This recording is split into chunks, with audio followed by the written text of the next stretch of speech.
Hi, welcome to the Kickassmums podcast. On this episode, we're going to be talking about homeschooling in Nigeria. Homeschooling, you wonder?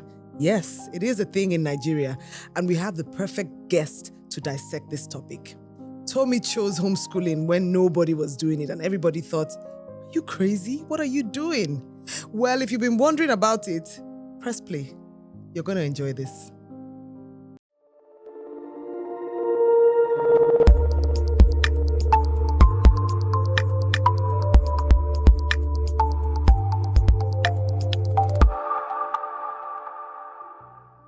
Welcome back. So I would just like to introduce our guest, Tomi. Welcome, Tomi. Thank you. For those who do having not me. know you, can you just give us a brief introduction?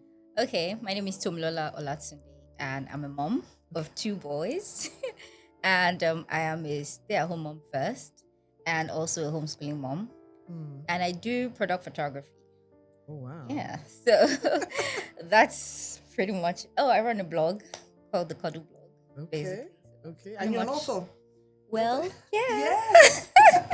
Okay, amazing. So first of all, I just want to ask, I'm sure that's what is on the minds of many people. Why homeschooling? Why did you choose to homeschool? Well, I would say homeschooling chose me. Okay. Because I did not really know anything about homeschooling before I got married. Okay. But when you have given birth to your child and they clock 18 months or like 1 year and you're like, okay, crutch, it's time. I need my breathing space. At the time I was working remotely, Okay. even before remote work became like a thing. So I needed my space. So when he clocked about 18 months, I was like, okay, I needed to start finding school. So we did look for crutches around the area. One thing I did not believe in was going in further distance to take a baby to go to crutch. So I looked for somewhere that was a walking distance. So I pretty much left my house, walked out, and started looking for schools around. Yes. And when you are doing that work, you might not find the best schools around your neighborhood. So that was what first plunged us into looking for another alternative. Then my husband was telling me that he knew somebody at home educated children. So she home educated our 5 kids in Nigeria. I was like, Wow. okay, this is a first, but please leave me. I'm ready for my rest, right? But then thinking about it and then me researching about it, I was like, sounds interesting.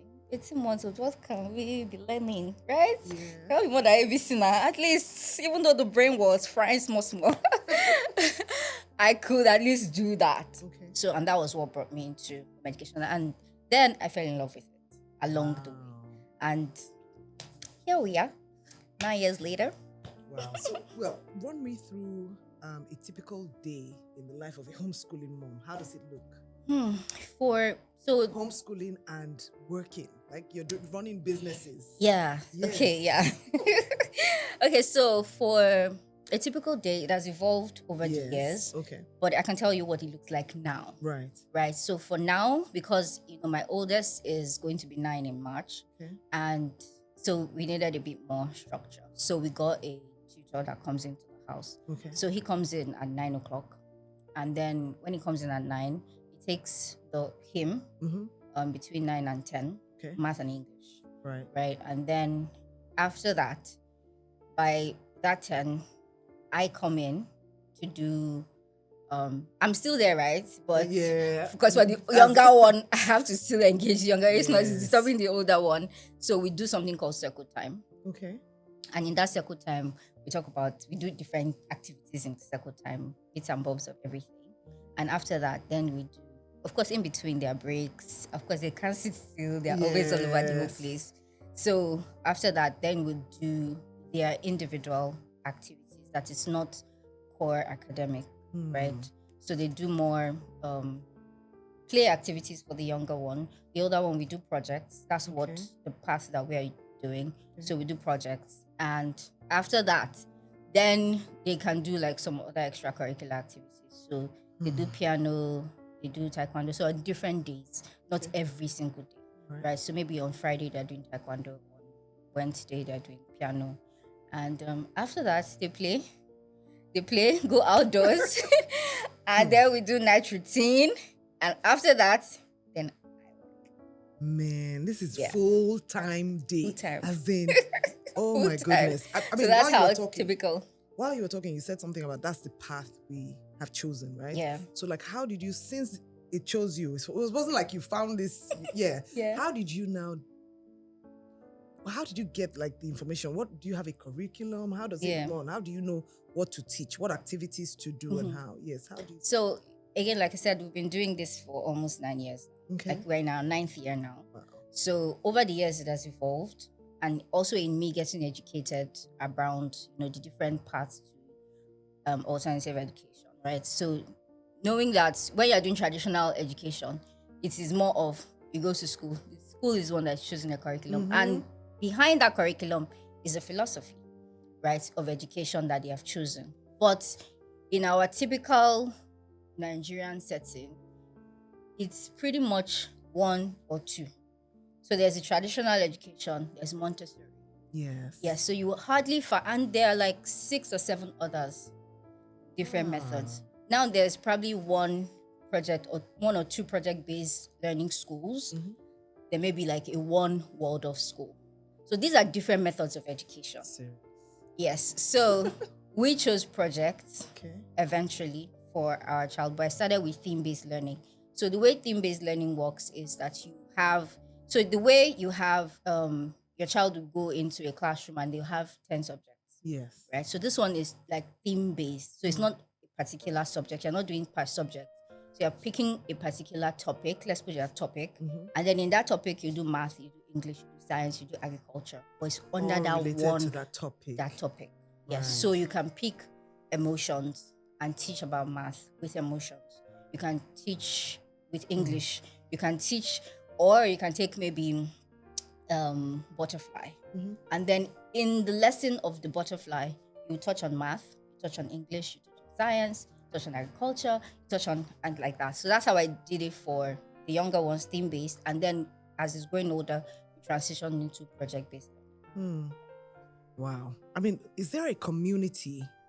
Because when you talk about all these different, like for me too, is one or two that I've known. I mean, I hear people talk about Montessori. And all of Montessori, these that's the other most ones. popular one. Yes. I never even knew that there were like other ones outside of others. that. So like, how did you get your resources? How do you get, even knowing how to apply? Because hey, my dear, sitting down with children from I know. even doing homework with my children. I know. Oh my God. I know. Please, how did you develop that skill? Like, it's not like you did education. You're not a teacher. Yeah. So how did you develop the That's skill? why I was saying that, I did a lot of research. Right. So I did a lot of research, and also knowing that it's not new around the world. Home education is not new True. around the world. There are more other countries that have done it for longer years than Africa is doing. And then you pick things from what people have learned. I read a lot of books. I watched a lot of YouTube videos, did a lot of, reading around Google, everything. And then there are other people that are home educated already. Yes. Or that are home educated. So we come together, we talk about stuff. What are you doing? What am I doing? Compare notes and things like that. And when I first started, part of the things I did, because I really didn't understand it, I put together an event.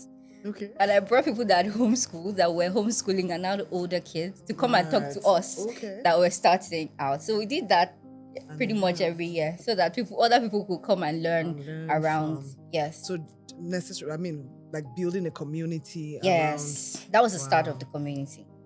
Okay, so another question I have. I mean, as we were talking, I was just thinking, when you decided to home educate, you know how it is, this crab thing they say, that when you put plenty crabs in a bucket and one crab is trying to go, they try to pull. When you decided, okay, I'm going to home educate my kids, your husband was on board, of course, because he started. But extended family, like grandma, grandpa, people around you, people will come and say, when is this child going to school? Ends. What's going on? It never ends, I tell you. I tell you. But the first things, when we first started, the thing that really, really got them on board eventually. Because you're seeing a 1-year-old and you're wondering, do you want to ruin this child's life? Why are you keeping him at home? Why are you not letting him go to school? His mates are there. He will mingle. He will this, he will that. But eventually, maybe when he now started talking, And they're saying that, okay, you're not ruining him after all, because he's saying some things more than he would maybe say at 1 year old or 2 years old. And then they're seeing how he's talking. So eventually, time took care of some of their concerns. Right. It didn't stop them from concerning, right? Sometimes even unsolicited. African parents. Not even, African sometimes neighbors, it's not even aunties. neighbors. And the ones that, like, there was a time my son, this was, so now his age, maybe it was 7. Okay. Right? And he used to, early in the morning at 7 o'clock in the morning, he usually rides his bicycle around the estate. When others are going to school. When others are going to school. One day, somebody called my husband, said, let this boy go to school. Why? I'm seeing him, because I gave him the freedom to be able to go out. I mean, we live in a gated estate, so I could let him do that. But then they called us in the morning, let this boy go to school. Why are you allowing this boy to be riding bicycle early in the morning? I'm like, it's discipline. I mean, it's discipline. He was disciplined. And you know what? Because they kept asking him, he stopped going out. He didn't want to go out anymore. And I'm like, why did you people spoil my son's ginger now? And it's just from unsolicited. And it's out of concern. I get it. I guess, but you chose your path. I mean, you must be a very strong-willed. You must be strong-willed. Because no, I'm the one. I'm the one. Sometimes that is like, okay, I don't hear anything. Don't. And this is you that he sold the idea to. Yes, so that's why I said that he chose me now, because it's like I fell in love with it. I fell in love with the idea because it made me think back to my own education, made me confront some of the things that I experienced and ask myself, okay, do we have to still repeat the same thing? Can it be better?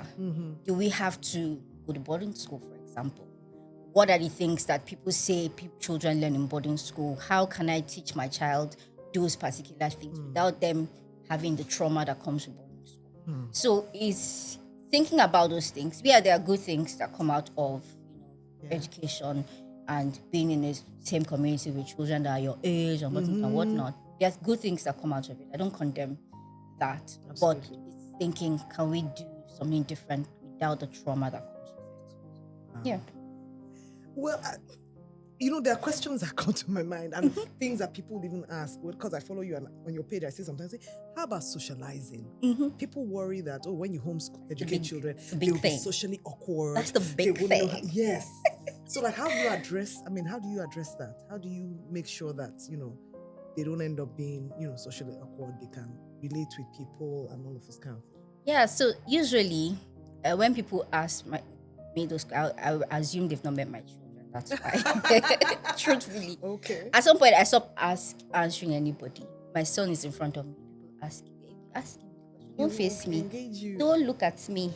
And like I said, you find the good things that are coming from this, and put your children in a situation where those things are not necessarily going to be what's lacking in their life. So this socialization thing, even though, yes, our definition of socialization is a little bit wrong, because please flesh it out. Because we think that socialization is just about letting children mingle with themselves and all that. But when you're socializing a child, you're helping them to be individuals in a society. Right. And that involves not groupies. So much more than because socialization starts from the home. When whether we like it or not, we are socializing our children, whether they're in school or not. That's just a fraction of what how they spend with you, how you're teaching them to share, how you're teaching them to interact with people, and the world is socialization. And so we're doing the bulk of that work as parents.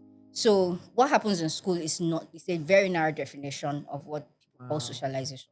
So, but that's right. But when we are now talking about, that interaction, right? So I said, putting your children in the situations where you want them to be, right? So that thing that people are saying might be lacking. So how do we meet people? How do we meet people? Church, your neighborhood, the community you're created, Kickassmums. Kickassmums. Yes. Right? So we create that community as well for our children. So my friends' children, they're welcome to come to my home, play dates. That's how they meet their children. That's how they make friends. Then we've created a community for homeschoolers that are in Lagos. Amazing. And then we, like today now, we had a hangout today, like a picnic.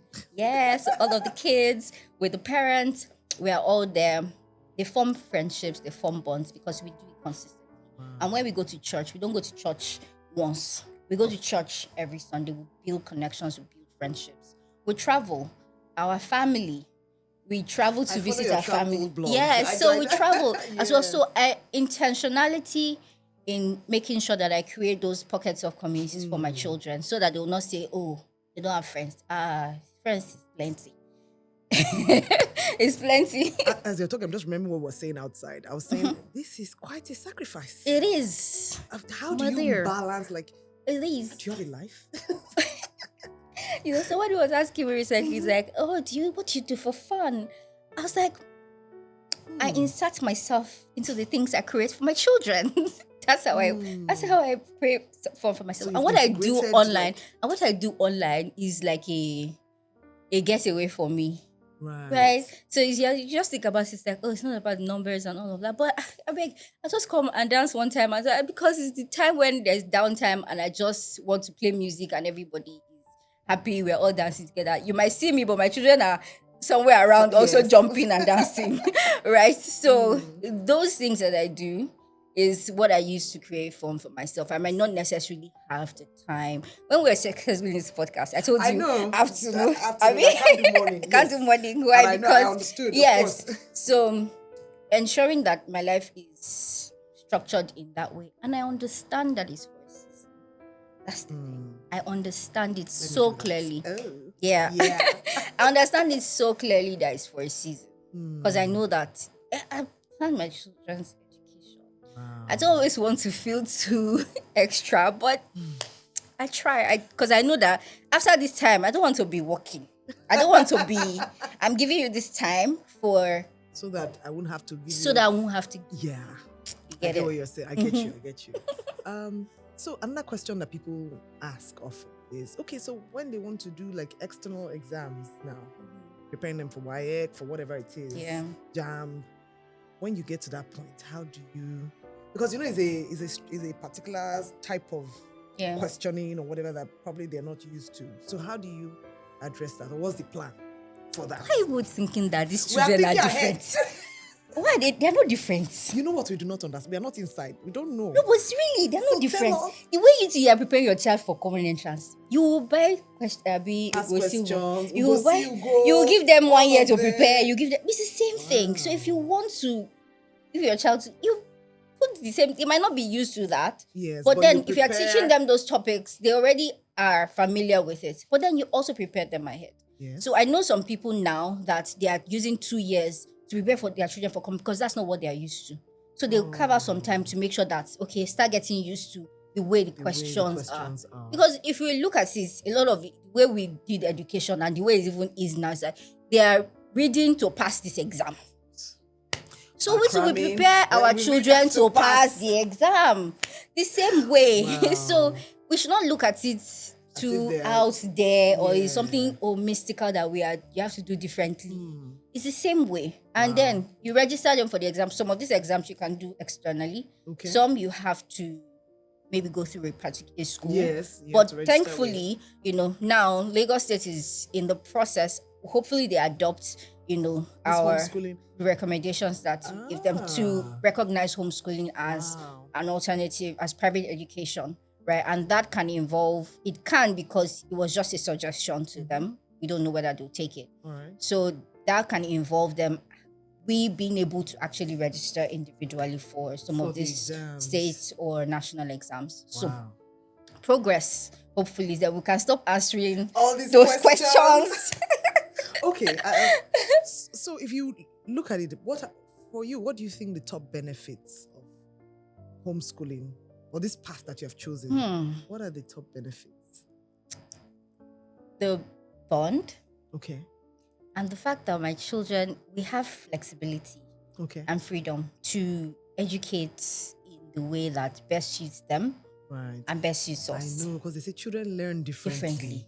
And then you have this blanket system where, some children can excel because it's it's It's good how for they them. learn. Some other children might be struggling in that system, and parents have to eventually now take those kind of children and still give them extra lessons or give them, and it's no fault of theirs. I understand everything. I literally understand how the whole education thing works. But if we just try to see things a bit differently, then we can now see how best to support our kids, in whatever system that we put them in. We've talked about benefits now. Yeah. What would you say? Is there any disadvantage to homeschooling? Yes. What do you say? So, like, if said it since the sacrifice. Sacrifice. The Yes, sacrifice. that's sacrifice. Usually for the child, I don't really see. I've tried to search for a disadvantage for the child. I've really not found. But the disadvantage is for maybe the primary caregiver. The fact that it's really a huge sacrifice. And then there's burnout. There is the fact that you have to. I work at night.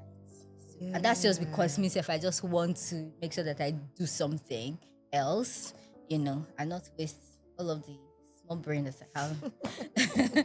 Do you get? And just still keep my option. Like, when you're a stay-at-home mom and then you have that much of a gap in your resume, so to speak. And you're thinking, if you want to go back into work, and then they're wondering what have you been doing, right? So I have the keeping one foot in the door, and I want to do that as well. Not everybody does. Of course. Not everybody does. So because of that, I have to still I stay up at night to work and everything. So those are the disadvantages. The fact that you have to do a lot of preparation. But the thing is that people that have their children in traditional school, they're paying for that. Yes. So it balances out when you look at it. But I'm still going to go from another vantage there point. in terms of the financial implications of choosing to home educate, right? So because it's almost like it's a full-time job. It's not even an almost a matter. It's full-time job for you, right? So, and then sometimes, like you said, sometimes you have to bring in a math tutor. You have to bring in. So there are financial implications to that. So generally, what are the financial implications of choosing to home educate children? You can make it as cheap or as expensive as you want. That's the beauty of it. You're not forced to pay at a certain time. You pay regardless, but it's not at a certain time. You can budget and plan. So now, because of maybe the books we have to buy, I plan for it at the beginning of the year. So throughout the whole year, I don't buy any other books, right? And that sort of keeps my costs lower because I don't have to pay for shipping every single time. I think about, somebody says you need books, right? And then you don't have to do some extracurriculars. You're not forced to say you have to do something. And you just do the things and you can now source for more affordable options for yourself. Yes. Right? Because sometimes you're forced to do what the school brings and stuff like that. So those are the ways. I'm not saying that it is more expensive or cheaper. I understand what you're saying, but it's you. You can control how you spend. And there are people that use free resources to educate their children. Like they don't buy the curriculum. For example, I do the curriculum to my children. I do it myself. I plan for it myself. I do all of it myself. Some people buy. Some people buy, right? And that can cost a lot as well. So it can be as expensive as you choose for it to be. Wow. But then the flexibility of you knowing how to spread out what you need to pay for.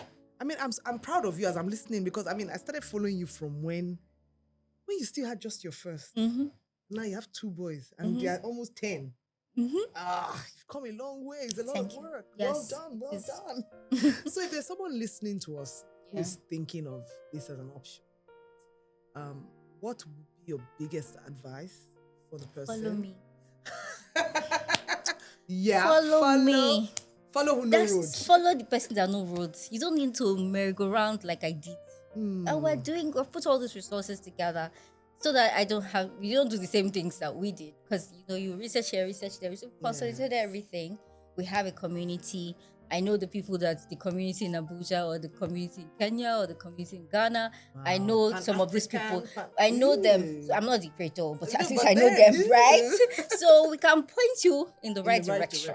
So just that's all. Then, just for your job, how do you make money while you are at this? That making money thing. First of all, if you are doing that, you have to first be content.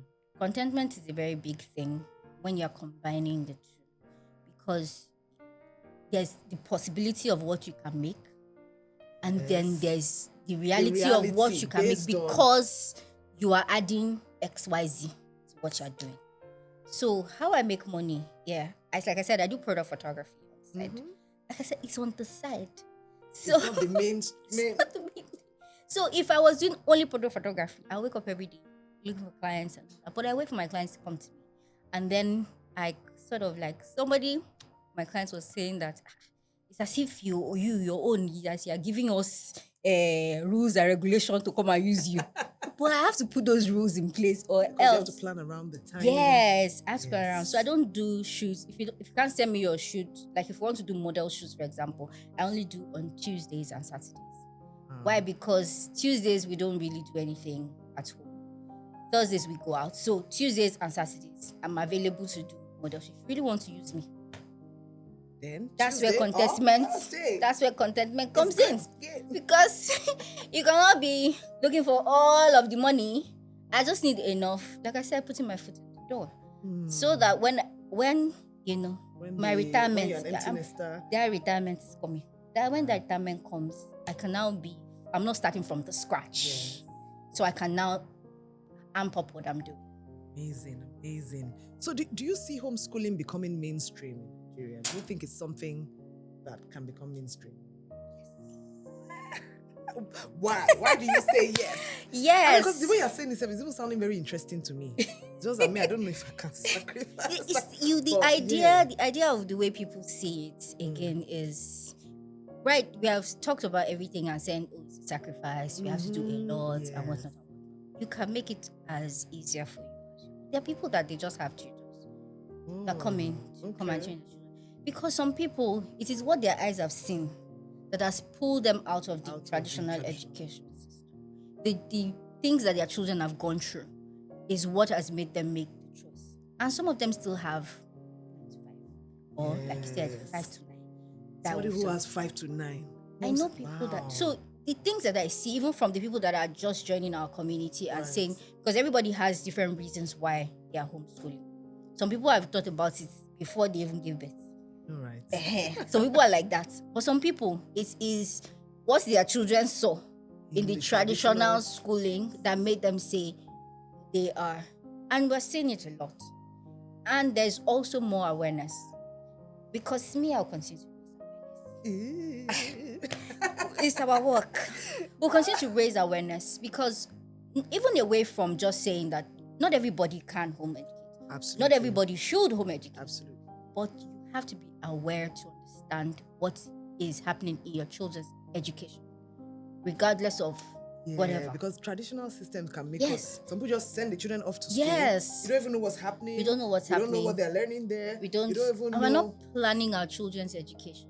And that is a very big mistake that we are making.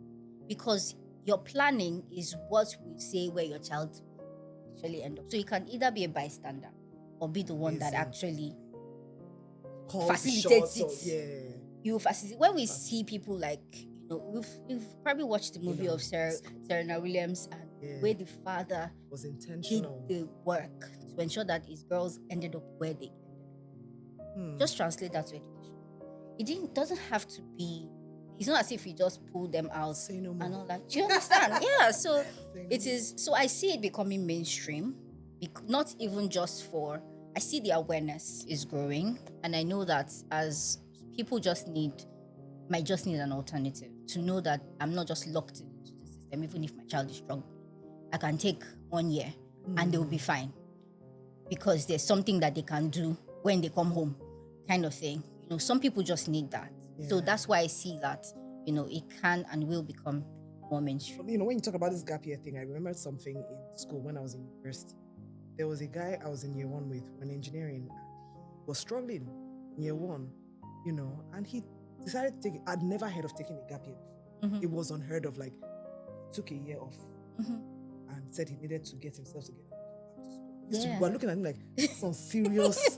Who is this? And he's doing very well now. This boy has gone on to own patents and stuff like that in the US. But he took time Some off. children they just need more maturity. Yes, because of he the entered age. quite early. He was, a high flyer. You just never know. And parents understanding that there's another option. And my children will not be. It's because we've stigmatized repeating a class or something. That's why we are. But if they understand that, if I take this 1 year off, my child will still thrive while they are home. Having that alternative is why I see that, I think for me, the top thing I've taken from this is the fact that we have options. Yes. Explore your options. You're not locked in. You're not locked right? in. So as we close, what would be your top advice to anyone out there, parents who are thinking of homeschooling? Oh, the ones that are thinking of homeschooling. Or even any house. Parents generally, based on your experiences. If it's parents generally, I know that there are more parents in traditional education than homeschooling. So I would say that you need to be intentional about your children's education, whether they're in traditional school or not. And then you have options. If your child is struggling, you don't have to just conform to everything that's happening. You have a voice. You stand up for your children. You advocate for your children regardless, even if it's from homework, from as little as homework to, whatever the highest thing is, you can advocate for your children and you can take them out of a school that's not working. You can, you need to understand that we have a choice. We have a choice. And that's the biggest thing I'll leave with parents. Thank you so much, Thank Tomi. you so much It was for having fantastic me. having you. So, parents, you have a choice. They did not tie you to whatever school it is, or they did not tie you to whatever system you're in. Explore your options. Make your decision. Okay? Thank you.